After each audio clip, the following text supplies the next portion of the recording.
Hi, Monika. Good to see you here. Thanks for joining us from Vienna. What a beautiful town. Thank you. Monika, it's wonderful that you can join us. There are many, many visual artists which are in this 24-hour set, but they're very musicians. Maybe you're the only one. And you're also the only one who is going to talk about improvisation, the only one who's going to get a fireside chat, even though there's no fire here from what I can tell. No fire here. Not allowed. Yes, so it's just wonderful to have you here. And I'm going to introduce you. I'm going to share my screen for one more moment here. So yes, we are in the 12th hour, so at 12 a.m. midnight, which is 5 a.m. in London. I know you just had one of your Qauro's concerts and the Both Sides of Johnny event in London, in a very, very wonderful place. And it is 2 p.m. in Tokyo right now. So again, really true pleasure to welcome Monika Herzig. She is a jazz musician and a professor of artistic research and dean of music education at the Jam Lab at the University of Vienna. I'm the proud moderator here. Some of you might know Monika, others might not be familiar with her work. She actually came from Germany to the US on a one-year exchange program scholarship. She and her partner and guitarist Peter Kienle arrived on a one-way ticket with a suitcase of belongings and one guitar in August of 1988. And since then, she did a lot of cool things, including a doctorate in music education and jazz studies. She also taught at Indiana University for 3 decades, and we got to know each other actually through both being German, through both having kids, and she's also just a very good friend of mine. Monika Herzig also is the author of several books. You might have seen David Baker, A Legacy in Music, published in 2011. She wrote Experiencing Chick Corea. She is the co-editor of Jazz and Gender, recently coming out in 2022. And she is also a previous editor of Jazz Education in Research and Practice. And so, Monika, it's a true pleasure to have you here. I can run your slides or you can share them yourself. And Dan and Todd are also here from our team. We are just giddy to have you here. So let me just share a little bit and then we can talk about it. So this is a lot of different things I'm doing from all kinds of aspects. But what I want to show is just what it means to A, be a musician, and B, work in this area where you create knowledge through the arts. So one important part here is I call professor of artistic research these days. And you heard a lot about science and data and visualization. And you're going, what does it mean, artistic research? What do you do with the arts? And that's what I want to focus on a little bit, what that means and the knowledge we gain through arts, through doing it, and also some of the principles that I work with in creativity and improvisation that transfer to the rest of the life and to data science. So we don't enjoy music because it's not working, but I can explain to you what artistic research means. And what it means is knowing through doing. And there's a lot of knowledge in when I play music, when I perform, when others perform, how we perceive that, that we can share in various ways. And the tricky thing is often people say, well, is that really research? If you're making music, you're just making music. But there's knowledge that you transfer because music is actually a language. It's a way for us to communicate. And it's a way to communicate for us on a different level where language doesn't go to. For example, if you put lots of people in a concert hall and there's instrumental music being played, there's common denominators that people take out. They will say, yeah, this was sad or made me feel like that. And there'll be a lot of similarities in what it does, even though not a single word was spoken. And of course, music is also our second way of rescuing. After we fix all the big problems, we have to fix the emotional problems, and there's a language that can do that. But I'll show some of the projects that I'm working on just to give you a scope on these things. I work a lot with improvisation and improvisation in teams, because as a jazz musician, that's what you do. You work in teams, and there's a lot you can learn from that. I look at improvising minds and how, when you practice your improvising mind, how you can get ahead of others who are maybe more fixed mindset. And I'm also an advocate for having more instrumentalists in jazz, female instrumentalists, because that's a sad picture and we need to change it just in a lot of areas too. So I recently put out a Routledge Companion that looks at all these issues. But I want to talk a little bit about creativity, and I hope that my screen and my audio will come through, but I think it will. And I want to show you a case study that maybe a lot of you are familiar with, maybe not yet, where this problem solving, and then by setting boundaries and having to overcome boundaries, creativity flows. And this is probably one of the most prominent examples. Csikszentmihalyi is one of the prominent creativity researchers, and he looked at what happens when people get into this flow moment, into this moment where everything comes together and you forget about time and you could just work on this for ever and ever and nothing else counts, and you just seems to be pouring out of you. And for us musicians, these moments on stage, they're unfortunately not that common. They're more rare, but this is what you work so hard for, those few, for that experience, because it's very special to do that. And this example is one of the most prominent concerts that ever happened and nearly didn't happen. And the Keith Jarrett is one of our most still living prominent jazz pianists, and he's known for this Cologne concert that happened in the 70s, a completely improvised piano concert.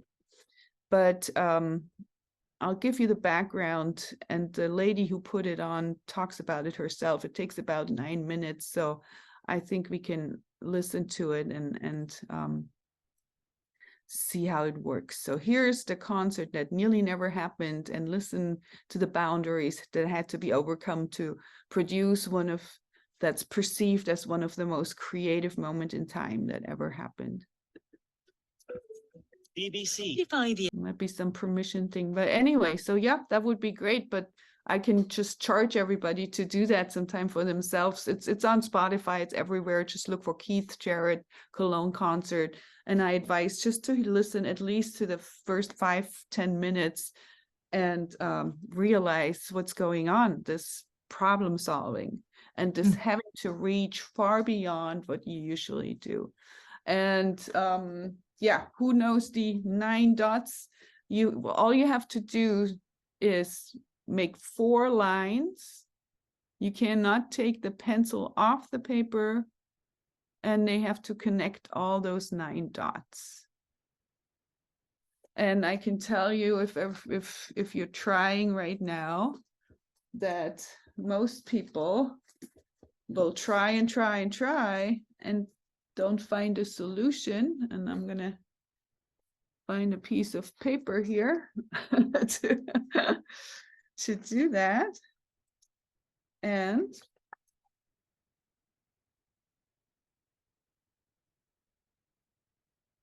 eventually you'll realize, so if you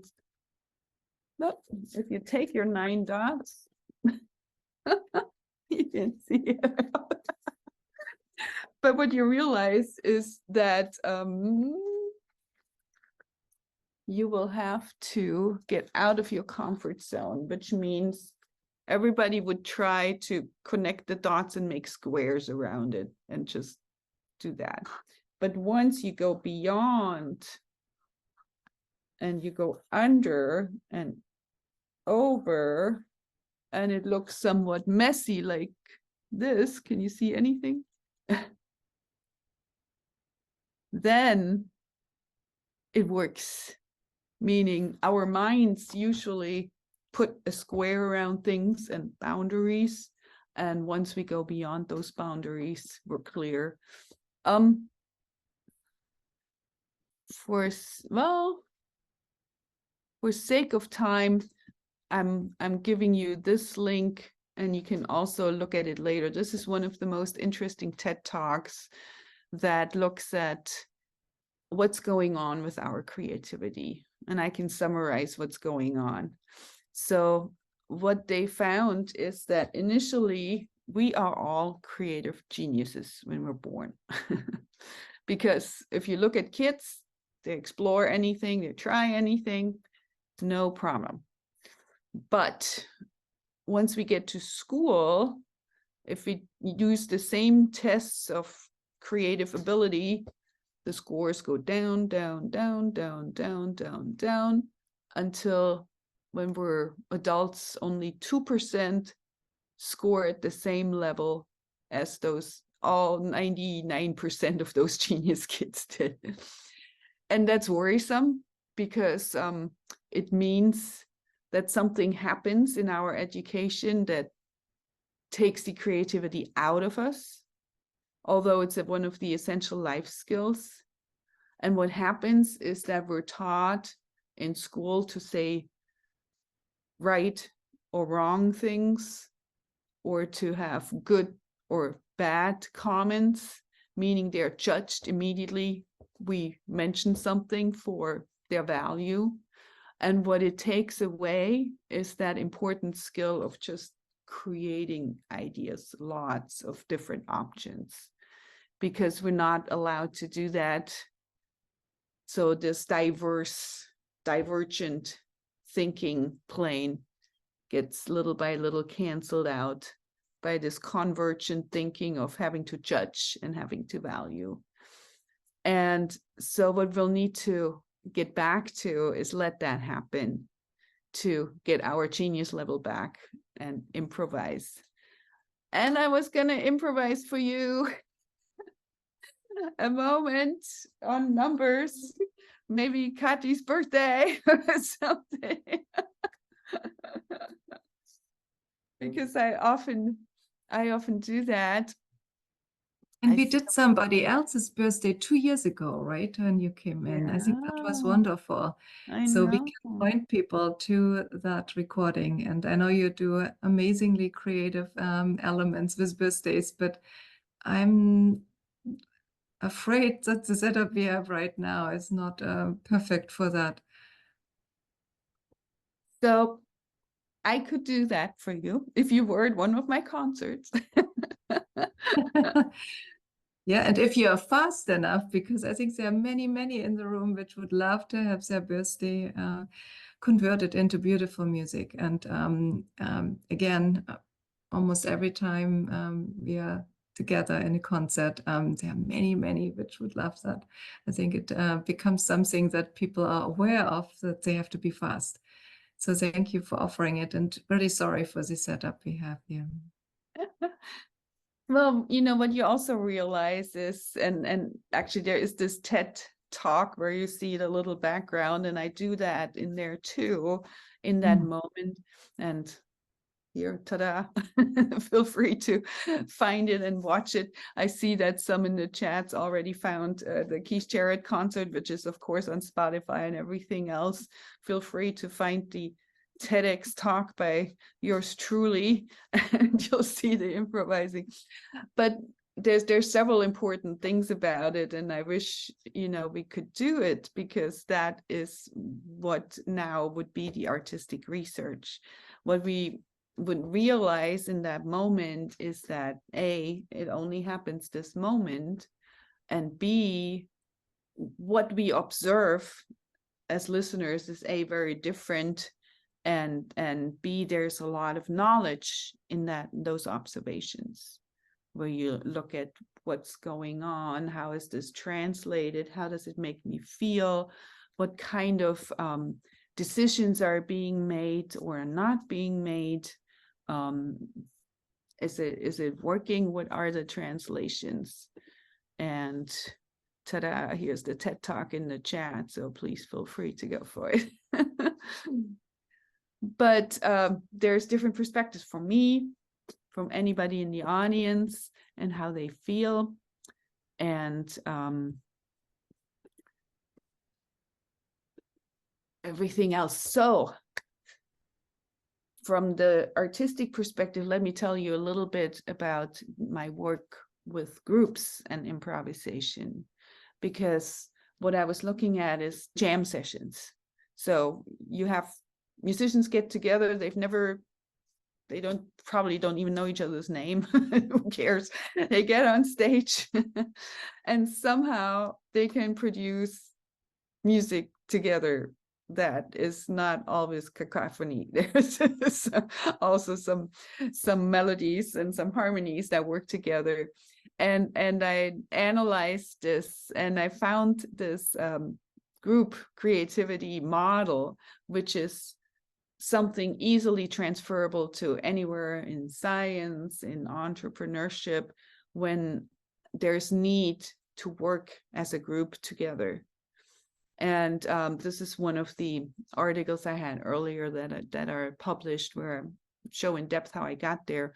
But there's 7 things that need to be in place, and it works great as a toolbox. So next time when you work in a team, see if you can check, make sure these things are there and balanced, and you'll probably get to a good creative product. And if it doesn't work, then probably something is out of balance here.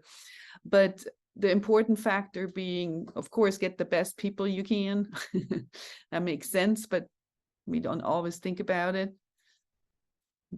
Everybody, there's this 10,000 hour practice minimum that's often mentioned, of getting to an expert level. And if you look at most people who are really good in their field, they at some point spend a lot of time getting good. Practicing improvisation, of course, is another important factor, which we just talked about, because we're taught out our genius level. So every day doing something by purpose that wasn't planned, and going for it can be as easy as going to the fridge and taking out what's in there and improvising a meal. And the best thing actually is to do journaling, to write down ideas, to keep jotting down things that come to mind. The third aspect is to make sure there's always this mentoring and role model, because some know more, some have more experience, and it's a good thing if we allow those with more experience to share that with some who can use it. And unfortunately, we have a society of ageism a lot, where those who have the experience we put aside and say, well, too old, they don't know how things work. But there's a lot of important experiences that we just gain over time. So allowing that exchange is important. And you see it with musicians on the bandstand, when those with more experience share things. Democracy and collaboration in jazz, you have the system of working in the moment and switching off. So everybody gets their moment where they improvise the new melodies on the old structure, while the others support. They don't go to the bar in the meantime, but they play the best they can to make that person sound good, and vice versa. So it's a lot of switching around and supporting in that moment, not what is that person saying, I don't want to hear it. Leaders and sidemen, meaning people take on specific roles in a group. Not everybody can be the one who gets the gig and gets the money, or who's the one who puts everything in place and manages things. We need one of those, and then the rest needs to have different expert roles. And it's important to realize what your role is in a group at a specific moment, and it might change, but that what's needed and what you're good at, that's the best to take on. In community support, we never work in a vacuum. There's always the need to realize what resources do we have, how big is our community, what's the financial, legal, cultural, social resources that we can draw on. And if we don't have enough of those, maybe we need to do it somewhere else. And then this continuous evaluation system, meaning you go into the process, but you'll give yourself opportunities to get cues in different ways, meaning somebody loses the place, we'll show here's the top of the, it takes only that, or this cue. You can see somebody who's just taking too long, and you're going, oh, sad. So let me get back to, so just to clarify, these 7 factors are something that I think are extremely useful and transferable to any settings. So feel free to find that in some of the research I did. But I want to go back to the question of what is artistic research and how is it being used. And there's usually 3 ways of how that can be done. You can research on the arts. What is this? How can I reflect on it? How can I interpret it? And probably in the visual arts, that's one of the ways it's approached a lot, where you look at the piece of art and you find meaning and what's going on. It can be for the arts and finding what's the best technique to play this, or what's the best teaching method to make sure your band plays better. One of my friends looked at conductors, and you know, sometimes conductors, they just stand like this and don't seem to do anything, and some, you know, really move a lot and give directions. And his theory was that those who move a lot probably get perceived as being more effective, even though it has nothing to do if you move a lot with how the sound is. It's all the work before you conduct the concert, when you prepare the musicians on what to do. The movement on stage, that's actually just kind of a game, because if they don't know what to do by that time, it doesn't work anyway. But he looked at how it's perceived and had the same piece of music or the same outcome, just with different visuals, with some that are doing this and some that are doing this.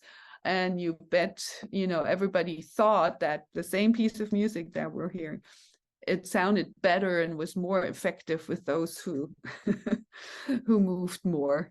So meaning in the arts, especially music, it's incredible how big the visual aspect is. Even if it shouldn't, it's just music that goes into our ears, and we all look at the person and have a quality image just from the way the person looks like and moves like, even though it might have nothing to do with the audio. So that's something for the arts, where you look at effectiveness. And then of course it's research in the arts, and that's what I'm diving in more and more, is what's going on when I create. What's my interaction with the environment? how can I articulate this embodied knowledge in that creative process? And embodied knowledge is one of the key words in this artistic research. And there's another experiment we can do. So I was gonna play you, but maybe we can just play the game without the music because it's all about visuals anyway. But I was gonna play you 2 pieces of music, and I have 2 bands. And you should, tell me which one of those you match with which band.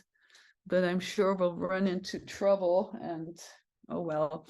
But Monika, it feels like me trying to do a podcast without being able to show any visuals, right? That same analog here. That is always a true challenge if I get interviewed and I'm like, well, a picture is worth 1,000 words, right? And now I have only words and maybe sounds that I can make to communicate how a data visualization actually works, interacts, is responsive. And I just don't have it. I just have audio. So I'm so sorry for this. We will definitely do more tech tests next time. But let's just have a little chat experiment here. Let's take a minute. It's actually good without audio. Imagine your own jazz band. You just close your eyes and you imagine what you see. And see, you can just put it in the chat, and I guess when I say hit the button, we can all share and see what's coming in. So everybody who's listening, close your eyes and think there's a jazz group playing. So what do you see? Who is on stage? How many people? Describe the people. How does the space look like? Who is in the audience? Who's listening? What instruments are they playing? How do the performers look like? And how does the music sound? So give me a little description of your visual.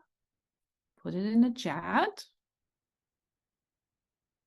And I'll let everybody make sure they type and they don't get influenced by other.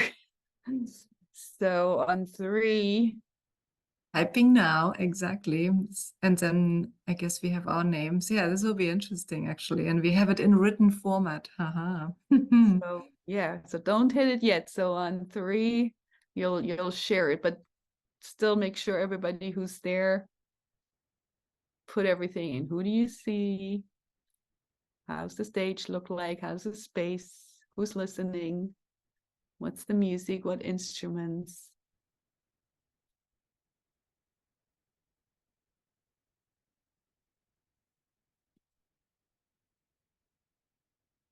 And how's everybody doing? Good? Got it? So 1, 2, 3.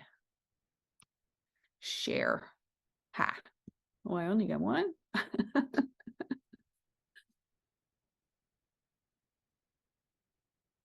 So Katy is seeing piano, guitar, and cello and drums. It might be the upright bass you see.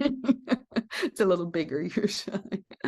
20 people listening, beautiful concert and evening.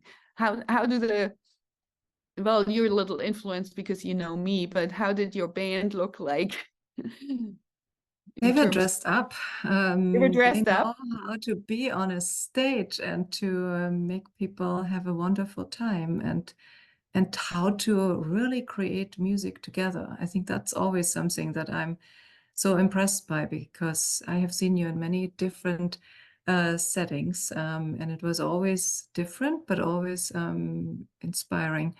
And so I'm always interested to understand how that actually works. How do you make it work? How often do you have to practice before that works? Well, you practice a lot by yourself, so you have the means and the repertoire. So this is what practicing improvisation actually means in everybody's life too. So the more you practice that process, the more repertoire you have of when you get into the need of coming up with a solution, then you already have all these options that you experience at one time. One thing that's important about creativity that we should also point out is that our minds are not capable to create something brand new that none of our senses ever experienced. So everything we put together in those 9 dots and connect has to be something that at some point became input for us, and it can be to any of the senses, but we can't pull something out of thin air. So meaning there's a lot of preparation in trying lots of different options so that you can make a decision in the moment of what the best option probably is for interaction. And you can hear that, of course, with those who have more experience, who do it more often. Then it seems to become more natural and easier because they've found lots of different possibilities, and it's easier to find that best option than if you only have 2 possibilities that you can draw from, and they might or might not work at that moment. But, you know, nobody else played the game with me, but I tried this the other day in a school classroom in Vienna, and I had the kids close their eyes. And it's interesting. So one thing that you already see from you, it's you thinking it's a small environment. It's not a concert hall. It's a small club. There's 20 people. There's not 2,000. That's jazz. It's in the moment. But I asked the kids, and they said, yeah, it's for them, it was all men on stage. It was clearly a group. They described it. They have suits, and there was a man playing, and saxophone. There has to be a saxophone. So, and then I explained to them, you know, there's a lot of things you're seeing that actually don't have anything to do with jazz. It's just stereotypes or ideas that we get from our cultural and social environment to think that is that. But what jazz only is a process. It's a process of creating music, where you draw from the moment and your goal is to come up with a new thing. How the person looks like, the places that are played, that's all created by our culture, and that's all created by our society. That we think most jazz bands look with a bunch of guys with suits in a club is a creation that is not. And I even had somebody come up to me. We played in Frankfurt, Michigan. We played a concert, and he came up and said, "Oh, you are a jazz band, right?" I said, yeah, we're playing jazz. And he said, "But you don't have a saxophone in the group." I said, "No, this was the vocalist. And how can you play jazz without a saxophone?" And I explained to them, it doesn't matter. Saxophone is not essential to the process of creating jazz. It's just something you see in the media all the time, and it makes you think, just like Todd explained earlier with all these Twitters, we get molded in thinking specific things belong to specific things, but it doesn't. So what I would see with this experience when I have you play, that probably the more sophisticated and harder music you would probably put to this band, and then to band 1, where it's our all-female band, you would get the soft and mellow music.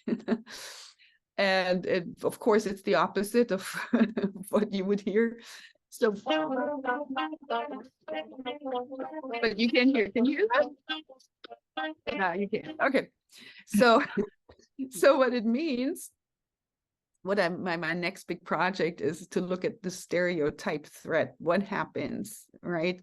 We have this perception, and the moment something looks different, then we change our perception. We probably put down the quality, and this is not what it is. So it's something else. And it goes in 2 directions, you know. A, the expectations go down, and B, the performers who feel that they're in this stereotype position, they will probably under or overperform to prove that they have a place in this space. And it's the same in the science fields, you know, in mathematics, even worse, where you have a very low percentage of females participating. And often this stereotyped expectation, well, you're not good in math anyway, you're a girl, will do that to the girl, and the girl will not be good in math. So I want to look at this cycle that we have, why we still see so few instrumentalists in jazz, and what this stereotyping does. And that's my part of this artistic research that I'm trying to explain to. What does that do to the music, those expectations? So the moment I enter a jam session where nobody knows me and they just see me, who is a person who looks zero like the typical jazz musician, what happens? So the audience expectations go down, the musicians' expectations go down, and I will have to go into this, and I will not make natural music. I'll have to prove something for a minute. And how does that sound like? You know, that's part of this artistic research. And how can we find this process of becoming a group or adapting the change without requiring that minority to adapt to the norms and become like what's expected? But so meaning equality does not mean sameness, but equality means taking on all the different facets of what would be possible. And right now, what's going on is that it requires sameness, that you see this adaptation. Oh, I have to be one of the guys and I have to act like them and sound like them and do like them. So that's part of this research. And this is what came out of the book, the Jazz and Gender book, this vicious cycle of, first, when you pick your instrument, you probably don't get the trumpet and the trombone because that's for the boys. And so you don't end up in the jazz band. And if you do end up in the jazz band, you're probably a minority. So you get that stereotype threat. And when the teacher teaches and you don't raise your hand to improvise, which girls in puberty don't do, then the boys get the solos and they get better and better. And the girls go, oh, that's probably not for me. And they drop out. And they don't see anybody like themselves teaching this or in higher education. So they definitely think it's not for me. And then when you get to the top and you want to play, then you get to play the one time at the Women in Jazz Festival. And there's one band that we put in. So fight for it and be competitive with all your peers. So you get that one slot, which is also not healthy. You can never develop your networks. And then, of course, once you get kids, then you better stay home because we don't want those kids in the touring bus. So, so that's the cycle I'm trying to break. And what it means, coming back to, or closing the circle here with artistic research, creating that knowledge, is that I can create this knowledge because I have this embodied knowledge. I experience it. I'm part of it. I can share as an artist what it means, what it takes to be part of it. And what I'm trying to do is look at all aspects and stakeholders of this moment to see how this interacts and what we can do to find this process of reaching equality without requiring sameness. And what it means, we have something that's been created through patriarchal norms. You know, the way jazz works is play hard, you know, you compete. But what does it mean if we find this equality? Is it going to change the music? How can we change those norms? How can we do that without putting anything of that in jeopardy? Not the minority group, not the music, but in an equal way. So I'm going to stop sharing because we have no more minutes. And Katy can ask me questions. Yes, we have 4 more not. minutes, exactly. So I got 2 questions for you. One was, what has been your favorite venue for jazz and why? And maybe it's not the brick and mortar, maybe it's something else going on there. And yeah, let's do this one first. I think that one important thing is because music, jazz is such a in the process, in the moment music, is to find venues where you can allow that connection between the audiences. And you know, it's tricky because we have these big concert halls now that, of course, jazz had to move in there because you make more money selling more tickets if you go in a bigger hall. But sometimes that's puts the music in a different position. It becomes concert music rather than that moment music. And, you know, I find that especially like house concerts are really, really, really special for this kind of music, where you're very close to the audience and you get that connection. And, you know, if you look at different styles of music, you can also see that often spaces, well, it's an interaction. Some spaces actually create a specific style of music. Like you have arena rock, right? So U2 created arena rock because they played in these big spaces and they adapted their music so the tempo and the way the sound travels can travel to that big space. So they never have very fast songs, and the way it's played, you know, it allows that. Well, if you look at punk groups, you know, just because they were in these itty bitty dark cellar spaces, their music was shaped by playing really, really fast beats, and and then classical music or choir music, because it's in churches, it has this ability to travel and get all this feedback. So what works for choirs in a church, you couldn't put a jazz band in there because it was created for that.